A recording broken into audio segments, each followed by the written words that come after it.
Jusqu'à 50% de surcoût en matière fiscale, des pratiques déloyales voire frauduleuses, une inégalité d'accès aux aides publiques.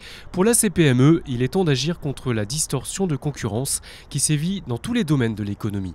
Sinon, des TPE et PME vont disparaître et les emplois se raréfier.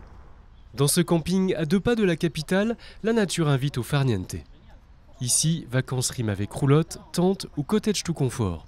Mais derrière la quiétude du lieu, c'est une vraie tornade qui s'abat sur le monde de l'hôtellerie de plein air. Avec sa première place européenne en nombre de campings, 2e au niveau mondial, la France doit maintenant faire face à une concurrence féroce, les plateformes sur Internet. Avis en ligne, moteurs de recherche, plateformes collaboratives et de réservation, pour les gérants de camping, les abus se multiplient. On peut, à titre d'exemple, évoquer notamment l'absence de liberté contractuelle pour la fixation des prix.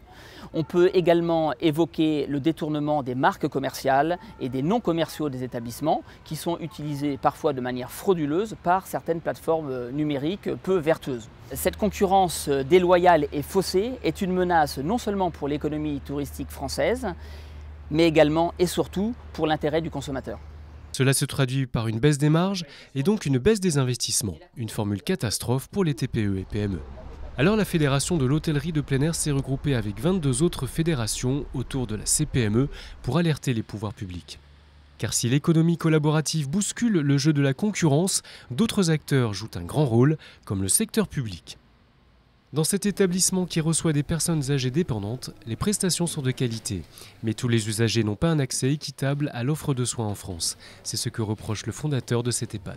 C'est l'ensemble du secteur qui doit s'organiser en intelligence avec la puissance publique pour que l'ensemble des opérateurs, tous statuts confondus, puissent bénéficier d'un traitement équitable et par là même que les personnes hébergées dans nos établissements, toutes les personnes âgées accompagnées et aidées, puissent bénéficier elles aussi d'un accès équitable à l'offre de soins et à l'égalité devant l'assurance maladie.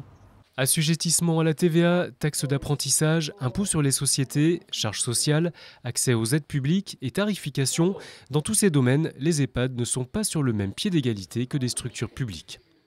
Autre acteur qui pèse lourd dans les inégalités de traitement, le secteur associatif. Grâce au statut de la loi 1901, les associations peuvent avoir les mêmes activités que n'importe quelle PME du secteur marchand. Mais les règles sont loin d'être aussi strictes. Ce responsable d'un centre de plongée en Corse tente de faire entendre sa voix, que les obligations fiscales, sociales ou en termes d'assurance soient les mêmes, quel que soit le statut. Sinon, les conséquences seront dramatiques pour les PME. La toute première, c'est une disparition à terme des entreprises. La deuxième, ça serait peut-être la transformation d'entreprises en associations. Parce que justement, le manque à gagner serait comblé avec le statut associatif tel qu'il est aujourd'hui. Donc voilà, c'est un choix de société aujourd'hui que nous devons avoir. Soit on rentre dans le secteur marchand, soit on fait du système associatif, que nous respectons totalement, puisque beaucoup de nos clients sont issus du système associatif. Mais une fois qu'on rentre dans le secteur marchand, il faut savoir ce qu'on veut faire. Soit on fait de l'associatif, soit on fait du secteur marchand. Réécrire la loi 1901 en distinguant les associations aux activités marchandes, la proposition est défendue par la CPME. La Confédération met en avant un principe simple pour combattre cette concurrence déloyale. C'est la nature de la prestation ou de la mission et non le statut juridique qui doit compter. Autrement dit, que les règles et les obligations soient les mêmes pour tous.